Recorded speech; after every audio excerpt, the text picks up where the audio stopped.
Hi guys, my name's Emma and let's talk spooky stuff. So I wasn't going to do a review on this film in particular. I just didn't really have a lot to say and I felt like I kind of missed the mark. A lot of people have seen this a little while ago. I'm talking about Better Watch Out, which is the horror Christmas movie of this year, I assume. I don't want to give anything away, so I'm gonna actually do this in two parts. So I'm gonna do spoiler free and then I'll do my score, and then afterwards I'll do some spoilers because I really want to talk to you in depth. Not really in depth, but I really want to talk to you about how I felt during certain situations in the film, but I can't really do that without giving away a major plot point. If you haven't heard of this film, it is from 2017. I would say it is a Christmas horror movie. It does say it's a comedy and I'm not really in line with that. I do think it tried to be funny in some points, but I felt like the undertones were a little bit more sinister than that. It is about a babysitter who is looking after a 12-year-old boy who is obsessed with her, and then someone breaks into the house and they are both trying to save each other. Straight off the bat, this is kind of like a star cast to an extent.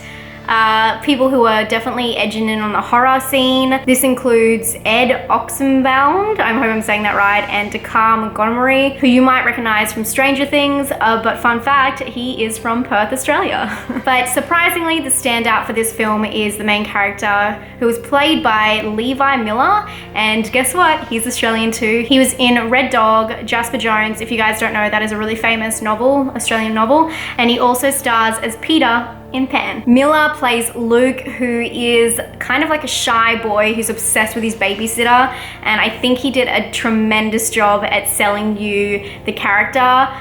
He definitely has a lot of dimensions to him and I can see him going places. Another person I really enjoyed in the film was the female lead, who was played by Olivia DeLonge. Her name in the film is Ashley and she was such a likable character, which, as I say, this doesn't really happen that often in horror movies, so I actually was kind of gunning for her. Another fun tie in this film is that actually her and the best friend in the film, Garrett, both play siblings in The Visit, which is a film that if you haven't checked it out, I definitely recommend it. This film has an unconventional setup where you're not really sure where the plot is going, and especially where the peaks are within the timeline of the story. You're very aware that something else has to come into play, and let me tell you, it does.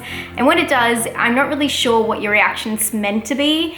And to label it as a comedy horror is just a bit much for me. I wouldn't put it that far. It's quite disturbing when you think about the context of the situation. And because of this, when one thing reveals itself, everything unravels quite quickly, and the situation really does snowball out of control. And for that reason, it does seem a little bit unbelievable. I will say that the film was super original. I haven't seen a film that has this kind of context in a really long time.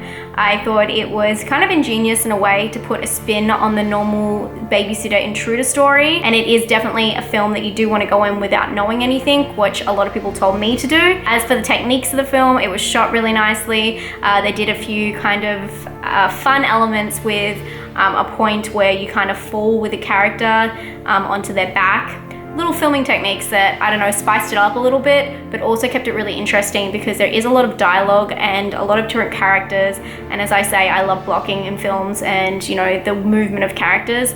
I think they did this really well and they worked really well within this space to make it just work. I don't know, I kind of like this film, but also something about it does rub me the wrong way, and I think it is maybe because it is unbelievable, or that it was trying to be a comedy when the situation was quite fucked up, for me anyway. I don't know what you guys think about this film. I have seen a couple of comments from you guys saying that you thought it was great, but it was kind of missing something. For me, I thought it was great, but I felt like it took it a little bit too far to be a comedy, and if that was what they were aiming for, they weren't crystal clear with that, and maybe the tone of it was a little bit off. And with that, I will say that I thought that there was some symbolism at the start, but I'm not too sure if I misread it. This is things like the spider and then also the champagne in the drain. There's like a shot where it kind of fizzles, and I felt like it meant something, but it might be just me reading into it. Let me know if you guys felt any symbolism within the film. I'm gonna conclude the spoiler-free part of this review right now, and I'm gonna give it a 6 out of 10 for personal. I couldn't give it a 7.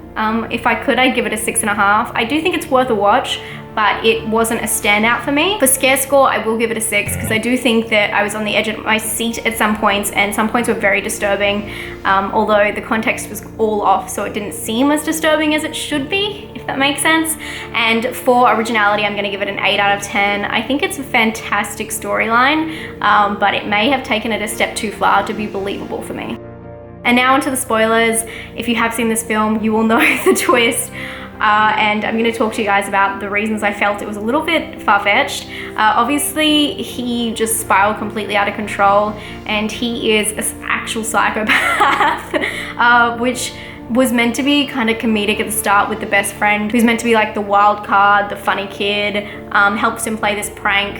I thought that this was gonna happen at the very start, but I felt like the conversation they had in the bedroom at the start before the mum walked in, and then also when they left, I felt like they would have given each other a gesture, a wink, and I felt like that was a complete red herring to the situation that followed. So I felt like they were trying to fool the audience, but when stuff started to happen and they had previously talked about how horror movies can make girls wet, I did kind of have the thought in my head, maybe this is a ploy to scare her, but the obsession he had with her was just bizarre, and to kill that many people because he was obsessed with the girl and then also to kill her didn't really make much sense to me. Why he was so mad, also why he really thought that she had slept with all these people and then figured out she was a virgin. I don't even think that that came into play with the story, and it would have been better since he found that information out for it to kind of change his judgment, which it didn't. I felt like he was just out for blood, and why now? Why on Christmas? Because she was about to leave, I guess, but it just didn't all add up. And the killing of the best friend was bizarre to me because I don't know if he just gone off hinge and he just taken it to that point, but I feel like everyone would have known the signs before that. That is the reasons the film made me kind of uncomfortable, because the killing of the best friend, also him groping the 17-year-old, 18-year-old babysitter, it was pretty disgusting, and it was hard for me to care about him at all past that point, let alone find it comedy. I don't know where the comedic aspect comes in, except for the best friend who was on Valium. I remember what it was, when he was like falling into the pillow and playing on the scooter. He was quite funny, but you know, the whole paint drop, it wasn't funny. And then on the paint bucket, one point I didn't get is when she wanted to fall over and make noise, she fell to the side on her chair when she was strapped into the chair. When the kid thinks that the paint bucket's gonna come and kill him, why doesn't he do the same? Anyway, that is just some things I wanted to talk to you guys about, but I couldn't put in the spoiler-free section. I do think it's a good movie. It was interesting. I love original films, but if I went into it knowing it was gonna be a disturbing, kind of obsessive flick, I would have been all for it. But thinking that it was meant to be comedic and kind of being tricked by that situation, I'm not sure. In a way, I felt like the tone was just completely off. Like, just pick one. You can't have both. You can't be disturbing and funny unless you're a creep. Anyway, I hope you guys know where I'm coming from here. Let me know what you guys think about all of the points that I spoke on down below in the comments. I'd love to read them, and I'll talk to you guys very soon. Stay spooky. Bye.